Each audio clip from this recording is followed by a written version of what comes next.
그때는 제가 약 40만 원 정도 되는 돈으로 창업을 했는데 동묘에 가서 그 리바이스 501 모델로 된 걸로만 한 3장 구매를 해가지고 직접 청바지를 잘라서 그걸로 가방을 만들었어요. 누가 듣느냐에 따라서 조금 안 좋게 들으시는 분들도 있을 것 같긴 한데, 그러니까 무신사에 들어가는 게 득도 있고 실도 있거든요. 네, 안녕하십니까. 오늘은 이제 가방 쪽에서 아주 핫한 브랜드 월살 무브먼트의 대표 강준혁 대표님을 모셨습니다. 반갑습니다. 반갑습니다. 안녕하세요. 저는 브랜드 월사이 무브먼트와 레키짓을 운영하고 있는 주식회사 록타의 대표 강준혁이라고 합니다. 반갑습니다. 처음에 네. 이 패션 브랜드 쪽으로 창업을 하게 된 계기가 어떤 건가요? 중학생 때부터 이런 뭐 옷이나 이런 것들을 굉장히 좋아했는데 고등학교 때는 좀 더 진로에 대해서도 고민이 있었어요. 근데 그때도 여전히 옷은 좋아했지만 그쪽으로 업을 삼는다는 생각을 못했었긴 하거든요. 근데 고2, 고3 때 제가 이제 패션 쪽 MD를 하고 싶다는 생각을 좀 처음 했고, 그래서 우리 학과를 이제 갔고, 우리 학과를 다니면서는 원래는 창업보다는 이제 기획 MD 쪽을 하고 싶었는데 그 한켠에는 그러니까 런웨이 같은 패션쇼를 해보고 싶다는 생각도 좀 조금 있었거든요. 근데 그러다가 이제 현실적으로는 당연히 취업을 한다 생각을 했는데, 의류학과는 대부분 과들이 졸업할 때쯤 되면 졸업 패션쇼를 하거든요. 그때 제가 패션쇼 의상을 직접 재봉틀로 다 제작을 하는데, 평소에도 여러 아이템들 중에 가방을 특히 좋아하긴 했거든요. 옷을 다 만들어 놓고 마지막에 좀 허전하니까 가방을 또 제작을 했어요. 그때는 제가 학교에서 옷은 배웠지만 가방은 배우지 않았다 보니까 그냥 막연히 제가 설계 도면 패턴 그리고 그 책 찾아보고 인터넷 찾아보고 하면서 했는데 그 과정이 너무 좀 재밌게 느껴졌거든요. 그래서 그때 뭔가 가방을 잘 만들어서 좀 판매해보고 싶다는 생각을 했던 게 첫 번째 계기인 것 같고, 그 두 번째로는 대학생활 하면서도 제가 뭔가를 만들어서 팔아보는 경험이 좀 몇 번 있었거든요. 동대문에서 조그만 비즈 같은 거 액세서리 구매해서 팔찌 같은 거 만들어서 인스타그램으로 모르는 분들한테도 판매해보기도 하고, 이제 스웨셔츠나 티셔츠에 프린팅 찍어가지고 판매한 경험도 있고, 그런 경험들 통해서 제가 만든 뭔가 이런 제품, 어떤 창작물이 누군가가 이제 돈을 지불하고 구매한다는 이 과정과 이 행위가 너무 매력적으로 느껴졌거든요. 세 번째 가장 결정적인 계기는 2018년도 이제 하반기에 무신사 스튜디오라는 걸 만들었어요. 좀 위워크 같은 개념인데 좀 패션 브랜드들에게 좀 특화된 그런 공유 오피스였거든요. 그래서 동대문에 있었고, 근데 그게 18년도 하반기에 오픈하면서 서울 소재지의 이제 대학교 중에 의류나 패션 디자인 학과에 있는 과들에게 이제 공문 같은 게 왔는데 한 학교당 한 팀씩 6개월 사용권을 주는 그런 게 있었습니다. 그래서 저랑 제 동기들이랑 같이 기획서를 작성해서 제출했는데 저희 성경대학교 의류학과에서는 저희가 뽑혀가지고 저희 팀이 6개월간 이용을 하게 됐고, 원래는 팀원들이랑 패션 웹매거진을 만드는 게 저희 기획안이었어요. 근데 저는 그 넓은 공유 오피스와 그 좋은 시설과 동대문과 바로 앞에 인접해 있는 그 인프라를 그냥 웹매거진만 하기에는 조금 아쉽다는 생각을 했어요. 그래서 웹매거진 말고도 제가 아까 1, 2번에 그 느꼈던 계기와 그런 맞물려서 내 브랜드를 기획을 한번 해보자 라고 해서 한 2, 3개월 동안 고민해서 2018년도 하반기에 그 공간에서 시작을 하게 됐죠. 그럼 창업은 혼자 하실 건가요? 네, 저는 그때는 당연히 이제 간이 사업자로 시작을 했기 때문에 월사일 무브먼트라는 이름으로 그때 시작을 했었고, 그런데 1인 창업으로 하면 네. 이제 어떤 결정을 내릴 때 물어볼 사람도 없어서 힘든 점도 많았을 것 같은데. 네, 아무래도 그 사업이라는 게 누가 가르쳐준 영역이 아니고 어떤 학교에서 배우지도 않잖아요. 정말 다 어떤 의사결정 과정에서 제가 다 선택을 해야 되고, 그리고 누군가의 조언을 구할 수는 있지만 어쨌든 책임은 온전히 대표인 제 몫이기 때문에 그런 거에 대한 중압감도 항상 좀 가지고 있고, 이제 동업을 하는 브랜드 대표님들도 주변에 많이 계신데 솔직히 장단점이 있어서 무조건 동업이 좋다, 혼자는 좋다 이런 건 없지만 뭐 2명 이상 동업하시는 분들의 장점이라면, 특히 초기 브랜드가 이제 브랜드의 규모를 키워가는 과정 중에서 대표자가 꼭 해야 되는 일들이 있거든요. 저희처럼 아직 영세한 10인 이하 사업장에서는 세무나 이런 걸 담당해 주신 분들이 별로 저희가 기장은 맡기고 있지만 사내에 세무적인 것을 담당해주는 직원분도 아직 없기 때문에 세무나 법무적인 것들, 예를 들면 제 공인인증서를 사용해야 된다거나 법원 가서 처리해야 되는 그런 일들, 이런 것들은 대표자들이 해야 되는데 그런 일들이 쌓이면 쌓일수록 한 명만 더 있었으면 좋겠다는 생각을 많이 하죠. 창업하시고 나서 바로 수익이 좀 나셨나요? 아니면 좀 적자였던 기간이 좀 있으셨나요? 저는 워낙 브랜드를 작게 시작했기 때문에 처음부터 저는 이제 애초에 사업을 할 때 수익이 날 수밖에 없는 구조로 해야 된다고 생각을 했거든요. 그러니까 말 그대로 그때는 너무 어리기도 했고 뭐 가진 게 없어서 그런 것도 있지만 주문 후 제작하는 방식을 채택을 했었어요. 처음 시작할 때는 그러니까 재고를 만들어 놓고 쌓아놓고 파는 게 아니라 이런 거는 재고 리스크가 있잖아요. 주문 받아놓고 생산해서 판매하고 그러면은 시간은 좀 걸려도 무조건 남을 수밖에 없는 구조가 되니까 그때는 제가 약 40만 원 정도 되는 돈으로 창업을 했는데 처음에는 정말 그 도메인 사고 홈페이지 구축하고 이런 포장 자재들 박스 이런 거 사는데 거의 한 30만 원 쓰고 나머지 10몇만 원으로는 그 구제 청바지를 막 2, 3만 원짜리 샀습니다. 동묘에 가서 그 리바이스 501 모델로 된 걸로만 한 3장 구매를 해가지고 직접 청바지를 잘라서 그걸로 가방을 만들었어요. 저는 그 청바지를 해체해서 원단처럼 평탄화 작업을 만든 다음에 그걸로 가방을 만드니까 가방 형체이지만 거기에 리바이스 탭도 붙어 있고 그 청바지 백포켓도 붙어 있고 그러니까 사람들이 굉장히 좀 흥미롭게 봐주신 것 같아요. 지금이야 사실 모든 브랜드 그리고 모든 뭐 F&B며 뭐 산업 불문하고 브랜드라고 하면은 인스타그램 계정 누구나 다 하나씩 있잖아요. 근데 2018년도에만 해도 없는 브랜드들도 조금 있었고 말 그대로 인스타그램으로 홍보하는 게 유입도 좀 잘 됐었고요. 지금은 너무 너도 다 하니까 인스타그램 한다고 해서 특별할 게 없었는데 그때 제가 이제 데님으로 만든 리메이크한 가방을 인스타그램으로 많이 올렸고 거기서 조금 사람들이 알아주시면서 주문량이 뭐 하나에서 2개 되고 뭐 5개 되고 그 창업 과정에서 가장 힘들었던 순간을 꼽는다면 언제일까요? 창업을 하는 과정에서는 일단 뭘 잘 모르는 게 제일 컸던 것 같아요. 뭘 하든 다 어딘가 물어봐야 되고 조언을 구해야 되니까 근데 물어볼 데가 없더라고요. 학교 선배님들 중에서도 그런 브랜드 운영하시는 분들도 계셨지만 좀 나이 차이가 많이 있어서 좀 연락하기 어렵거나 잘 모르시는 분들도 있었고 거의 취직하신 분들이 좀 많았다 보니까 도움 얻을 수 있는 데가 많이 없었다는 게 좀 힘들었던 것 같고 브랜드 운영하는 과정에서 힘든 것들은 아무래도 그냥 사람 문제인 것 같은데 이런 제조하는 업체분들과 그런 갈등들 뭐 유통하는 업체분들과의 갈등들 이런 상황에서 조금 스트레스를 받았던 것 같아요. 말 그대로 쉽게 직관적으로 말씀드리면 저희가 이제 제조 위탁을 맡기기 때문에 저희가 디자인을 다 하고 그리고 생산 원부 자재를 다 구해서 공장에 이제 생산을 맡기는 형식으로 진행을 하는데 저희가 원하는 수준의 퀄리티가 안 맞춰진다거나 납기를 못 맞췄다거나 뭐 원단을 뭐 사고를 냈다거나 뭐 이런 상황에서는 그쪽에서 정당한 사과를 좀 해야 되는데 그런 것들이 잘 안 이루어지고 다 그런 건 아닌데 그런 분들이 간혹 계세요.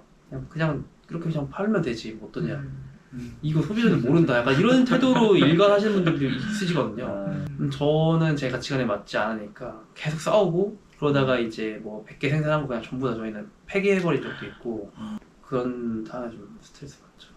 제가 막 유튜브 같은 걸 보면은 네. 원래 F였던 사람도 사업하다 보면은 T가 된다고 하던데 네. 사업을 시작하기 전과 후에 좀 성격도 많이 변하신 것 같으신가요? 성격 좀 많이 버린 것 같아요. 제가 MBTI가 학교 다닐 때는 ENFJ였는데 계속 ENFJ가 나왔거든요. 조금 달라졌다고 하면 E도 약간의 I로 바뀐 것 같고 N은 여전히 N인 것 같아요. 항상 뭔가 상상을 해보고 이렇게 하면 어떻게 될지 이런 사업 해보면 어떨지 그리고 제가 긍정적으로 나중에 이 사업이 더 확장됐을 때는 어떤 걸 해보면 좋을지 이런 생각을 끊임없이 하고 말씀해주신 것처럼 제가 완전 F였거든요. 뭐 사업을 해서인지 나이가 들어서인지 모르겠는데 확실히 좀 T 성향이 생긴 것 같아요. 왜냐면 사업을 하다 보니까 문제가 계속 생기거든요. 문제가 생겼을 때 그 문제에 대해서 그 공감하면서 감정적으로 다운돼 있을 시간이 없어요. 사업을 하다 보니까 너무 감사하고 고마운 분들도 많았지만 와 진짜 이런 사람들도 있구나 하는 것도 많이 겪었거든요. 그러니까 이제는 뭔가 새로 만나는 사람들에 대해서 어떻게 보면은 나쁘게 하면은 크게 기대를 안 하는 경우들이 생기는 것 같아요. 뭐 다 그런 건 아니지만 그냥 이 사람에 대한 큰 기대가 없었는데 너무 좋은 분이면 너무 감사한 거고 제가 생각한 것만큼 좋은 사람이 아니었어도 그냥 뭐 나도 누군가에게 좋은 사람을 알 수 있으니까 뭐 그냥 그런 거지 약간 이렇게 돼버리는 거죠. 직원을 뽑을 때 좀 특별하게 보시는 부분이 있나요? 일단 어떤 직무냐에 따라 좀 다를 것 같긴 한데요. 각 직무에서 좀 요하는 필수 요건들이 있잖아요. 그런 것들이 제일 중요한 것 같고, 두 번째는 좀 코어를 하기에 좀 괜찮은 사람인가? 사실 뭐 저보다 훨씬 더 경험 많고 노하우 많은 대표님들이 너무 많으시겠지만, 저도 이제 파트타이머 분들까지 포함하면 거의 15분 넘게 나름 면접을 봤는데, 저만의 그냥 조금의 기준이 그냥 생긴 것 같아요.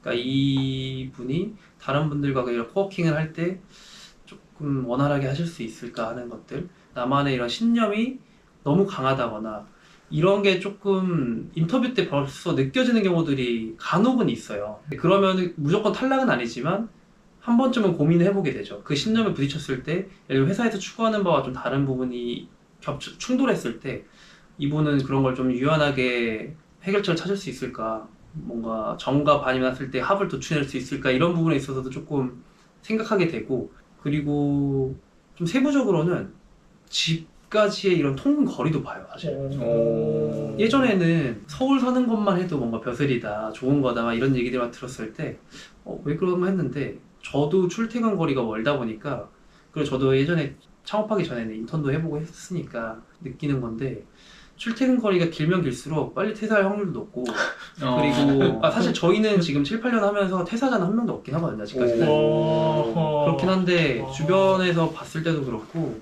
당연한 것 같아요. 사실 출퇴근 통근거리가 길어지면 삶의 질도 좀 떨어지는 게 당연하고, 피곤하고 힘드니까. 그러면 그 N성향이 또 있으셨다고 했으니까 네네. 만약에 그 회식 자리에서 직원이 술 마시고 네네. 쌍욕을 하면서 불만을 토로한다면 네네. 좀 어떻게 한 번도 생각 안 해본 제가 N이지만 그 가방은 그렇게 만드는 거 아닌데. 오히려 그런 건 괜찮은 것 같아요. 근데 이제 회식 때 뭐 이 가방에 대한 얘기를 한다고 하면은 저는 좀 들어볼 것 같아요. 들어보고. 근데 다만 이제 술 먹고 쌍욕을 한다. 이거는 좀 쉽지 않은데, 근데 오히려 술 먹고 했으면 괜찮죠. 그냥 뭔가 실수할 수 있으니까, 뭐 취했든 안 취했든 오히려 그런 상황이면은 저는 그냥 미안하다고 할 것 같은데요. 미안하다고 하고 다음날 제 방을 부르겠죠. 기억나는지 혹시 기억나시는지. 직원분들도 대표님들이나 팀장님들이나 사수나 이게 위에 분들, 관리자분들, 리더분들의 눈치를 보지만 그 사람들도 아래분들의 눈치를 본다는 거를 알아주셨으면 좋겠어요. 저도 팀원분들의 눈치를 당연히 보고 그들의 뭔가 그 성장하실 수 있게끔 동기부여도 계속 해줘야 되는 거에 대한 챌린지도 계속 있고, 그렇기 때문에 서로 그런 게 좀 있지 않나. 네네네. 대한민국에만 해도 패션 브랜드가 수백 개가 넘잖아요. 그쵸. 수천 개가 되겠죠. 수천 개가 거의. 네. 넘는데 그 중에서 이제 월스와일 무브먼트의 특장점이 있을까요?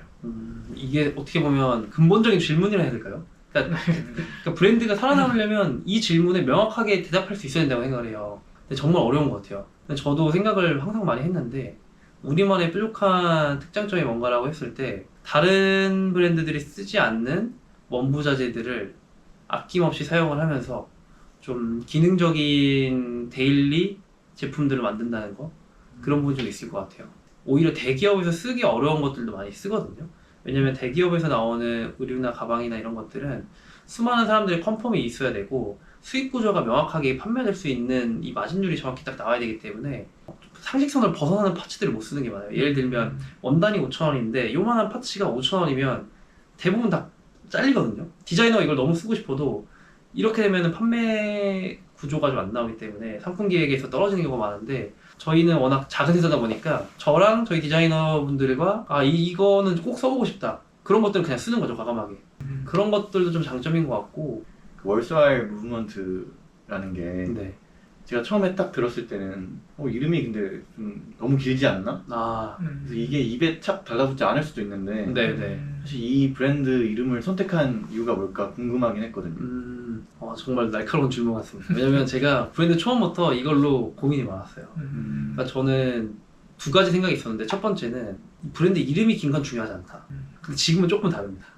지금은 브랜드 이름이 정말 중요한데, 그때는 어떤 생각이었냐면 그런 말 있잖아요. 그 유명해지면 뭐 똥을 싸도 박수, 뭘 해도 박수를 쳐준다고. 어떤 브랜드를 딱 봤을 때, 예를 들면 뭐 브랜드 이름이 샤넬 두 글자 2음절이든 발렌시아가 5음절이든 뭐 이런 거 상관없이 이 브랜드들이 탑을 찍었기 때문에 멋있게 이 이름이 느껴지는 거지. 그 브랜드 만약에 처음 나왔을 때 과연 이걸 모두가 과연 아름다운 소리와 이런 걸 밸런스적으로 느꼈을까라고 하면 좀 모르겠는 거예요. 그리고 아까도 짧게 설명드렸지만 월서의 무브먼트라는 가치 있는 움직임이라는 것 자체가 제가 가치 있는 제품과 서비스를 만들어냄으로써 뭔가 긍정적인 변화를 이끌어낸다. 약간 이런 뜻이거든요. 그래서 짧게 다시 말씀드리면 저는 긍정적 그 가치 있는 제품이라고 하면 오래 사용할 수 있는 제품이라는 걸 첫 번째 기준으로 뒀고, 또 오래 사용할 수 있으려면 타임리스한 디자인이 필수고, 두 번째는 내구성이 좋아야 되고요. 그리고 세 번째는 좀 이런 브랜딩적으로도 브랜드가 한결같아야 된다고 생각을 하거든요. 뭐 스트릿웨어가 유행한다고 해서 갑자기 스트릿 패션을 하고, 뭐 워크웨어 유행한다고 해서 워크웨어로 내버리고 이러면 안 되고, 우리만의 색을 쭉 꾸준히 유지해야 된다. 저는 이런 제가 생각하고 있는 가치관을 표현할 수 있는 단어가 월서의 무브먼트라고 생각을 했고, 그냥 우리가 잘하면 이것도 길어도 뭐 멋있게 받아들이겠다 라고 생각하고 시작을 했었죠. 근데 현실적인 문제도 정말 많았어요. 처음에 이제 개인 사업자 때는 월서의 무브먼트라고 하면은 하나도 못 알아들으세요. 진짜 각종 뭐 퀵이 올 때도 뭐라고? 네, 워스 와일드, 뭐 월드 와이드, 뭐 별의별 게 다 나와요. 그리고 저희랑 지금 5년 거래한 공장 사장님들도 저희를 그냥 무브먼트라고만 한다거나 그냥 월스라고만 하시거나, 실제로 네이버에도 저희 고객분들도 이게 브랜드명이 기니까 월화묵이라고 줄여서 그게 키워드가 있어요. 그러니까 월화묵 검색하면 네이버에 그냥 월서의 무브먼트만큼 나와요. 패션 회사 대표라는 직함을 달고 이제 사람들을 만나실 일이 많잖아요. 네네. 그럴 때 조금 자주 듣는 질문 같은 건 뭐가 있어요? 업계분들 만날 때요. 사실 업계분들도 상관없고 사석에서나 옷 평가해달라거나 뭐 되게 자주 받는 어떤 질문 같은 거가 있나요? 생각보다 그런 건 없던 것 같아요. 오늘 이거 처음 들었어요, 그 질문. 무례한 질문. 아니, 무례한 질문은 절대 아닌데, 오히려 저한테 뭐 평가를 부탁하는 거면은 그냥 재밌게 할 수 있을 것 같은데, 사석에서 이 업계에 계시지 않은 분들 만나면 좀 어떤 분이 좋냐, 내 잘 나가냐, 추천해달라 이런 거 좀 많이 하시죠. 나 뭐 구두 사고 싶은데 괜찮은 브랜드 없냐, 뭐 이런 것들. 그럼 생각보다 좀 뻔한 질문이 많고, 내 옷 어디 한번 얼마인지 맞춰봐, 약간 이런 건 생각보다 없던 것 같아요.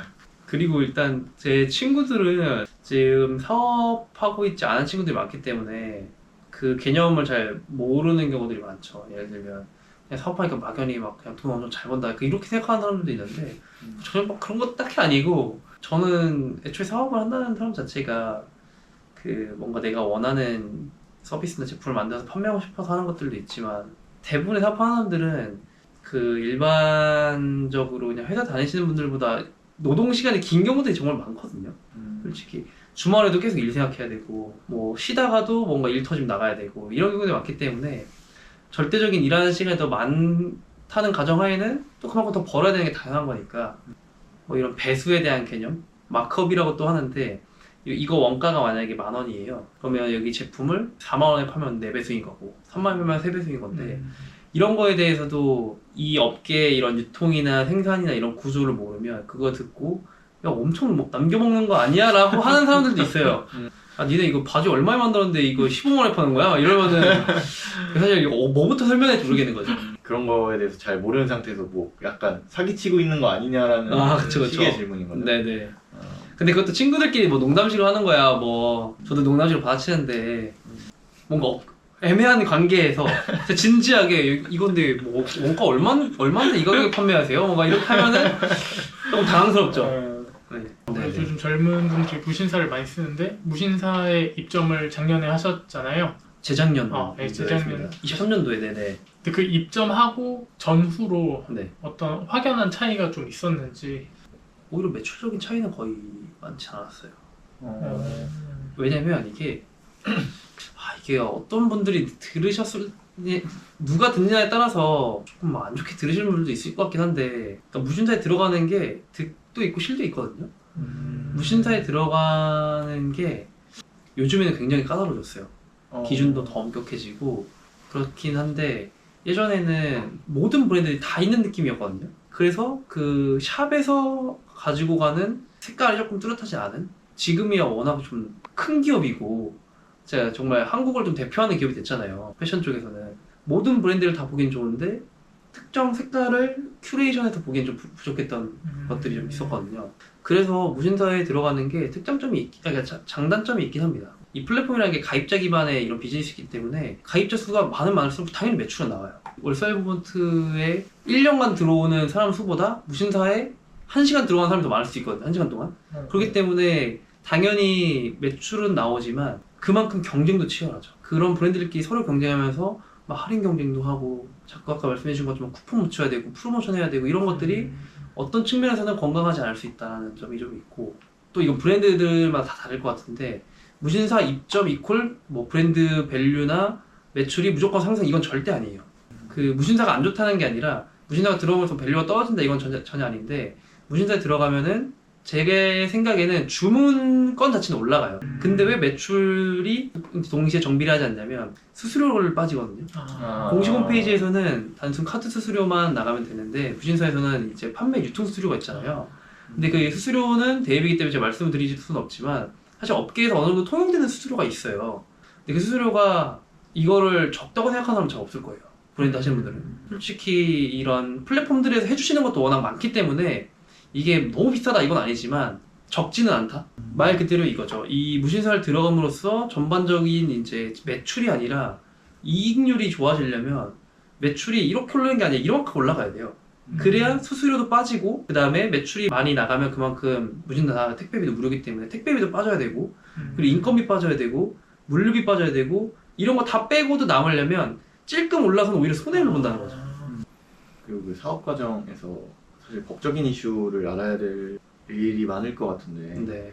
법적인 거는 뭐 따로 뭐 변호사랑 상담을 받는다거나 그런 식으로 해결을 하시나요? 앞서서 조금 설명드리긴 했지만 그 중국 쪽에서 그런 문제들이 좀 있었는데, 저희 제품이 이제 카피가 돼서 이 동대문에 이렇게 풀린 경우들도 있었고, 한 번은 메일이 왔는데 국제 변리사 이런 분께서 중국에서 저희 상표와 로고로 상표권에 등록이 됐다, 이거에 대한 침해 사실을 인지하고 계셔야 되고 대응하기 위해선 당소에 이제 연락을 주셔라 이제 했는데, 전 그게 그냥 단순 스팸이거나 광고성 메일인 줄 알았어요. 그래서 무시하려고 했는데 실제로 무시했고요. 그리고 이제 몇 주 뒤에 친한 브랜드 하시는 또 분들과 밥 먹는 자리에서 그 얘기가 나왔는데 그 메일을 받으신 분들이 더 있는 거예요. 그래서 저는 오히려 그럼 진짜 스팸이구나 이 생각을 했어요. 근데 그냥 혹시나 해서 저희 상표를 등록했던 저희 그 변리사님께 연락을 드려서 이런 일이 있는데 한번 알아봐 주실 수 있냐 했더니 국제 변리사분께 또 다른 분께 해가지고 알아보시는데 진짜 등록을 했더라고요. 중국 그런 브로커들이. 나중에 이제 국내에서 한국에서 잘 되는 브랜드들이 중국 진출했을 때 상표권에 대한 것들을 이제 돈 받고 파는 경우들이 좀 많은데, 그래서 그런 것들도 막 몇백만 원 주면서, 그게 또 법정 싸움이 제가 막 법원은 안 갈 뿐이지 스트레스 정말 많이 받고 오래 걸려요. 제출해야 되는 자료도 많고 몇백만 원 주고 막 했는데 결국은 저희가 안 됐죠. 인정을 못 받았어요. 그런 경우들도 있었고, 다만 국내에서는 제가 뭐 변호사를 선임해서 해야 될 만한 이슈는 없었어요. 혹시 패션에 관심 있는 예비 창업자들이 있다면 네. 좀 해주고 싶은 말이 있을까요?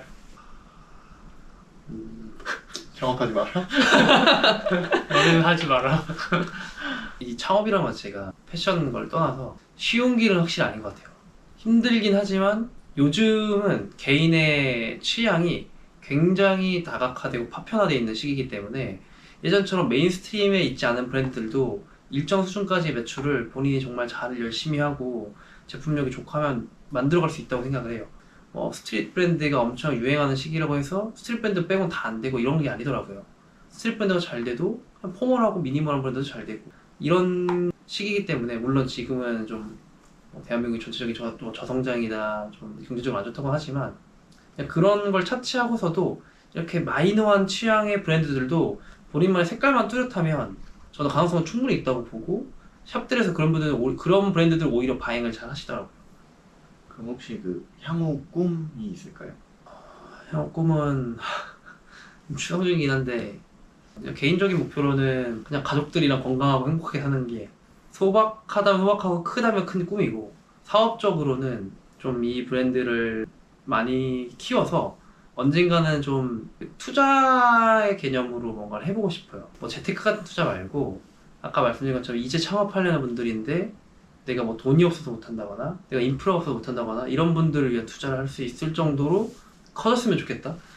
저희가 예전에 한번 플리마켓 같은 것들을 해서 여러 브랜드랑 모아서 플리마켓을 하고 그다음에 그 수익금 일부를 기부를 했었는데 100만 원 정도를 했었는데 저희가 그때 그 자립 굿네이버스 통해서 자립 준비하는 청년분들 뭐 보육원 고아원에서 자라신 분들이 이제 청년이 되면 그런 분들 그쪽에서 이제 나와야 되기 때문에 자립을 하셔야 되는데 그런 분들한테 지원해 주는 걸 저희가 기부를 한번 했었거든요. 처음 해본 기부인데 진짜 뿌듯하긴 하더라고요. 그럼 마지막으로 저희와의 촬영이 어땠나요? 아 일단 생각보다 좀 날카로운 질문이라 해야 될까요?